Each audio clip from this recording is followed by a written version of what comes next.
There are a few times where I think I just need to say that I think I'm wrong. I thought No Country for Old Men was boring because it was long. That's a bad take.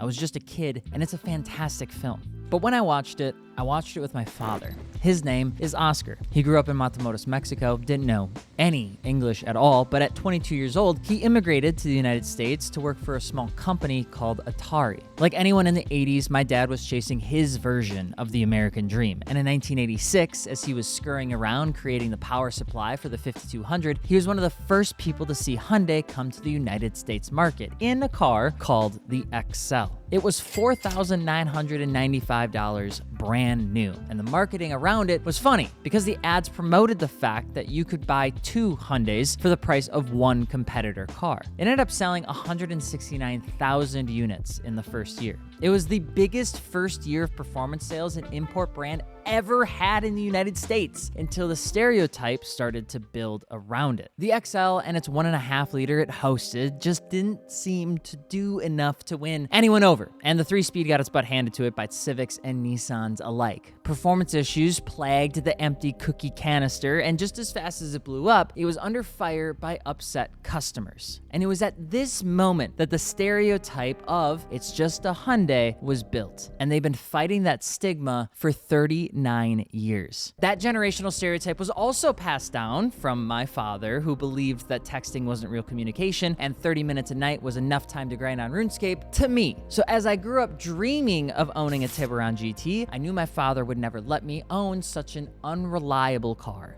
But times change, and I wanted to use our recent invitation to Marseille, France, to see if it's time we put away the stereotype like the voice chat we hope never gets leaked from Modern Warfare 2.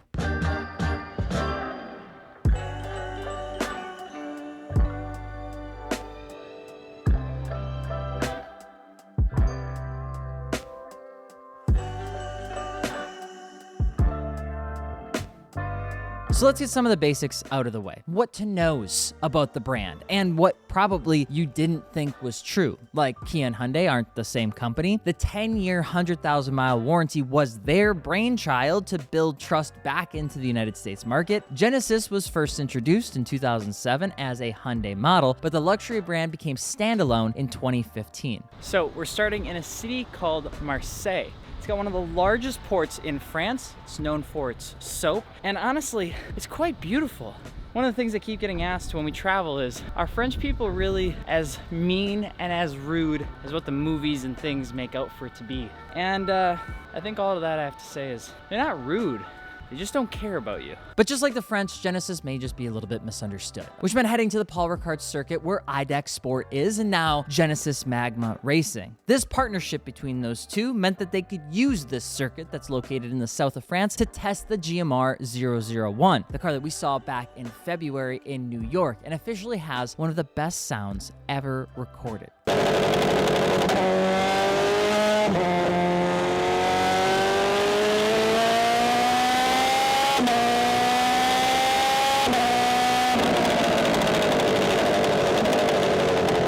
Now, fun fact, this does mark the first time a South Korean car company has ever been in endurance racing, which I think is pretty cool. The engine in this was the same block design as the one Hyundai uses in rally racing, just 2 of them welded together with 2 turbochargers strapped to it. And word on the street is that this car will help feed technology to its street cars, which is why we're here.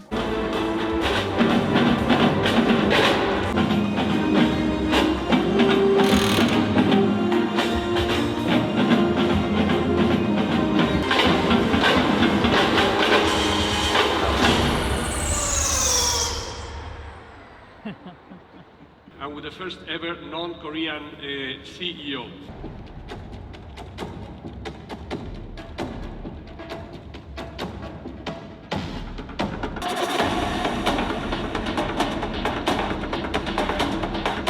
So, ladies and gentlemen, what do you say? First of all, you like the cars? Get some energy, let's get some emotion going here. There we go. Just feels so much better.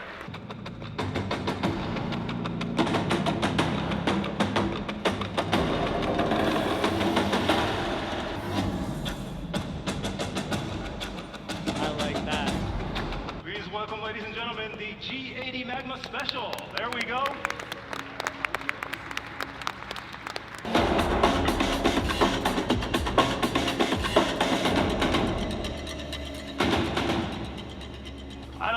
to say anything, do I?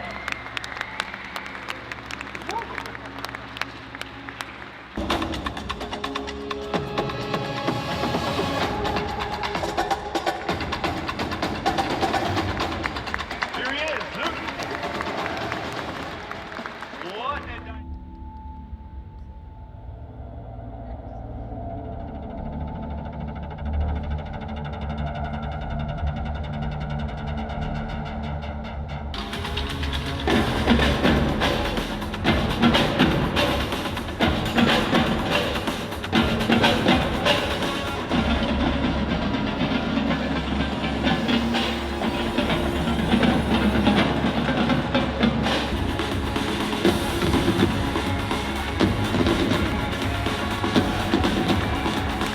we have just one more thing.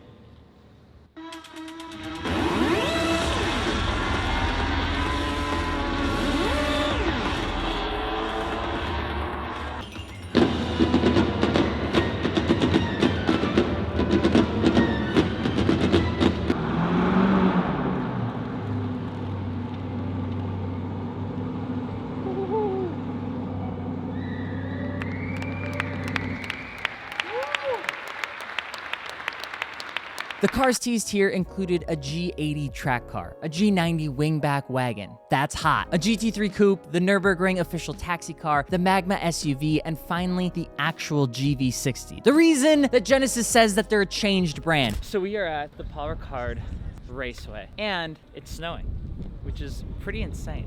Now, I am here to talk to you about the GV60, which is super cool. Since we're on a press trip, there is an absolute million people trying to cover the car all at the same time. So I'm gonna give you some of the highlights and just hope that we can use B-roll for the rest. Number one, the rear wing looks incredible. It's got a little LED strip on the back. I think it's really sick. Now, if you don't know, the Magma line is essentially an off branch of the Genesis line, which was an off branch of the Hyundai line from, I don't know, 8 or 10 years ago now. So it is kind of fun to see that this is now like a mix of the performance and luxury lines of what Genesis has been doing. Now you do get, obviously it's an electric vehicle, so not everybody's gonna like it. Personally, I like it. I think it's pretty cool. They added additional weld points. They actually added some additional sound insulation to actually help with the noise. But what was really cool that I didn't know about electric vehicles is that, God, why did my hat look so silly?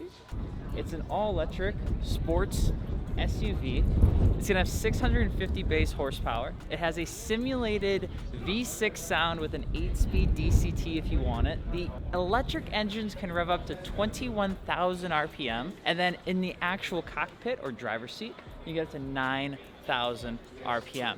It's very, very cool. It's a very quick vehicle, and on top of it, it actually looks pretty incredible. The rear wing is very fun. It's got 400mm front discs, and I think it is a 4-pot caliper in the front and then a sliding one in the back. The coolest part about the car so far that I've seen that I think you guys would really love are the stitched interior seats. It looks incredible. It's a good looking car. Look at that. Oh. Yeah. So Interesting. This is the normal sound. Okay. But then you can turn the virtual gear shift on, and then it sounds like an engine. Feels, yeah, it even changes. Yeah, you'll see now, because the on electric mode, Yes. You gotta punch it. and then we change.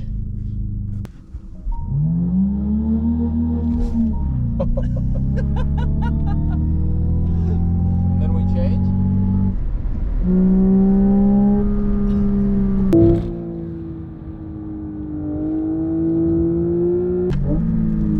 Then you turn it off. Oh, not bad, huh? That is lovely. Amazing. Oh my goodness. The gear shifting is Yeah, it's insane. It sounds like a real car. Yeah. But the surprises kept coming because seeing this was properly nice. As a customer racing program in the GT3 category. Usually we say fasten your seatbelts, but tonight it's about tightening your racing harness. Very much, Luke. And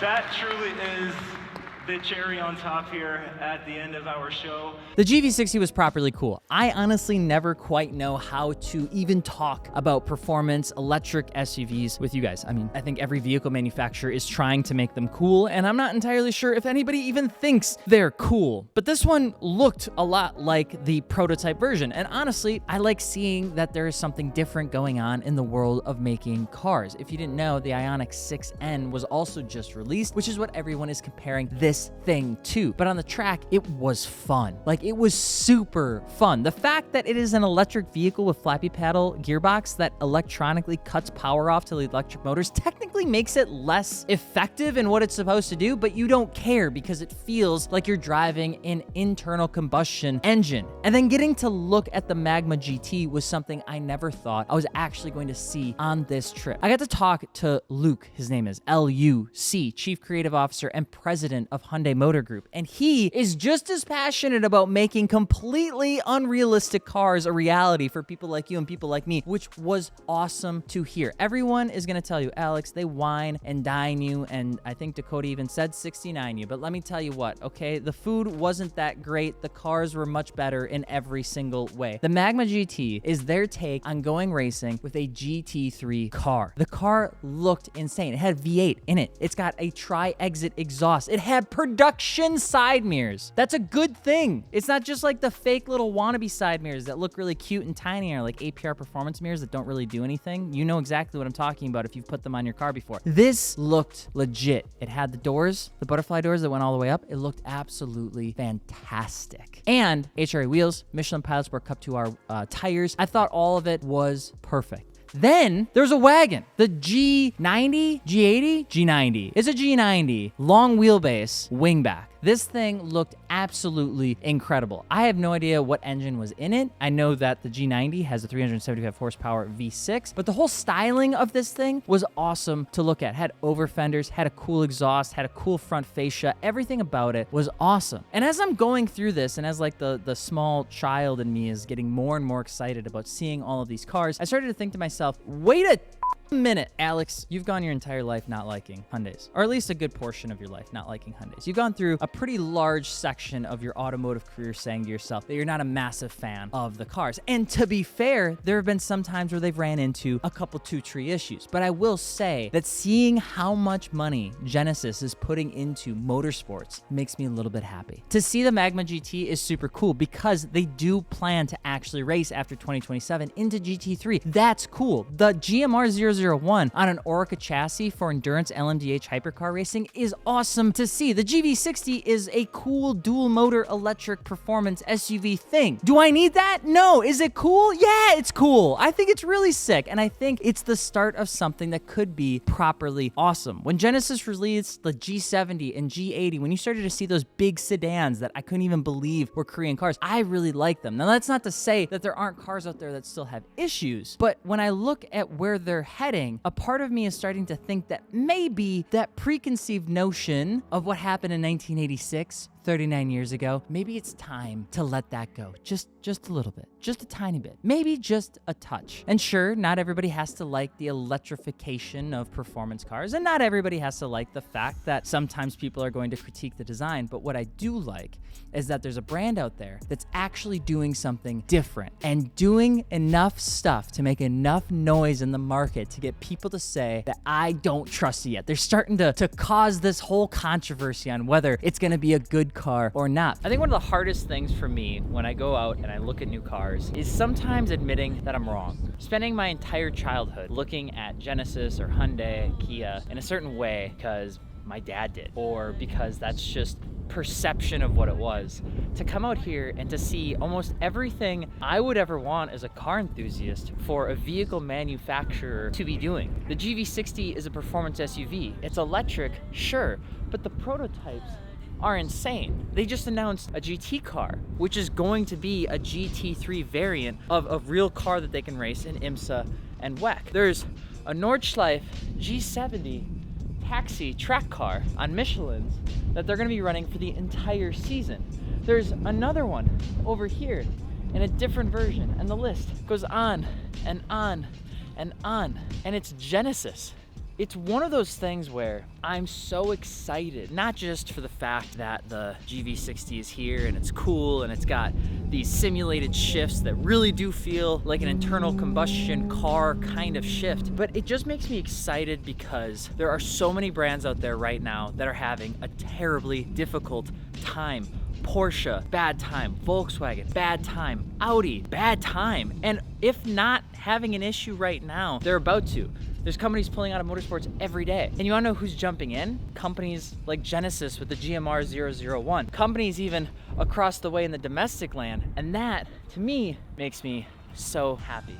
And hopefully it makes you happy too. Now, I might be glazing Genesis. They did bring me out, but it is quite cool to see what they're up to. And I do think to have this entire thing at the Paul Ricard circuit is magical. So I'm gonna leave you with this. Look at this view. Look at how beautiful it is. We get to enjoy modifying our silly little cars when companies make cars for people like us. And I think the GV60 may not always be for people like you and people like me, but I do think the next generation, or the generation that's just a little bit younger, is gonna be right there. Don't make fun of my white gloves. Let me know if you agree. Thank you so much for watching. Subscribe, and we'll see you tomorrow.